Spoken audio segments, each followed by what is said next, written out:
क्या तुमने कभी सोचा है कि चीजें जिस तरह से चलती हैं वैसे क्यों चलती हैं? जब तुम गेंद को किक मारते हो तो वह क्यों लुढ़कती है?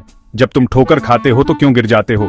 इन सवालों के जवाब गति के नियमों में छुपे हैं। एक बहुत ही होशियार वैज्ञानिक सर आइजैक न्यूटन ने बहुत समय पहले इन नियमों का पता लगाया था।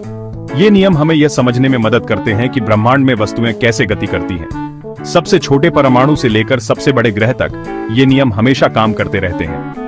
न्यूटन के गति के नियमों के एक ऐसे सेट की तरह हैं जिनका ब्रह्मांड में सब कुछ पालन करता है। 3 मुख्य नियम हैं। हम प्रत्येक नियम के बारे में जानेंगे और देखेंगे कि वे रोजमर्रा की जिंदगी में कैसे काम करते हैं। एक बार जब आप इन नियमों को समझ जाते हैं तो आप दुनिया को बिल्कुल नए तरीके से देखना शुरू कर देंगे। गति का पहला नियम जड़ता के बारे में है। जड़ता एक बड़ा शब्द है, लेकिन यह एक आसान विचार है।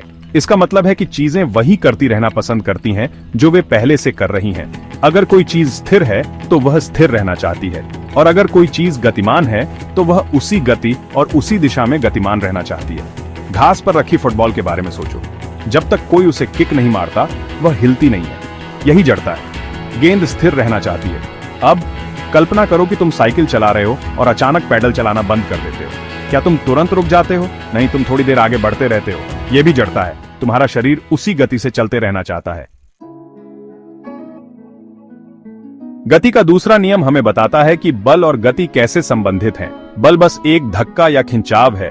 जब आप दरवाजा खोलने के लिए धक्का देते हैं तो आप बल का प्रयोग कर रहे होते हैं। त्वरण गति में परिवर्तन है।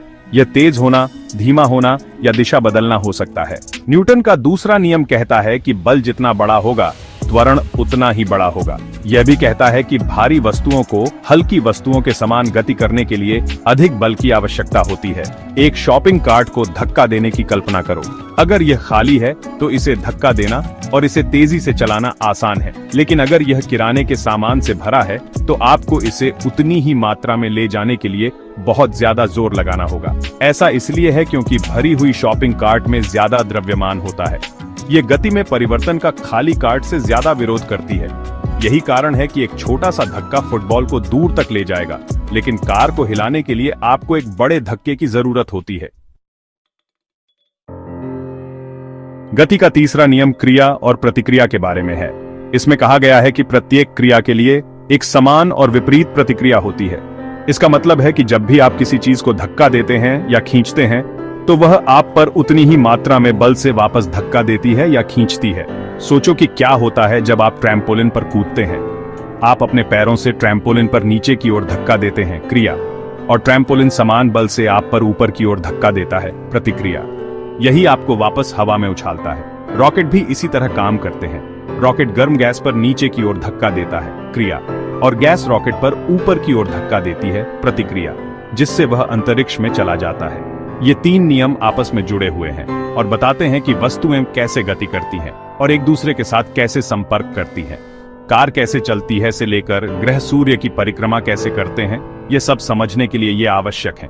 तो अगली बार जब आप किसी चीज को हिलते हुए देखें तो न्यूटन के गति के नियमों के बारे में सोचें और वे हमारे आसपास की अद्भुत दुनिया को कैसे समझाते हैं।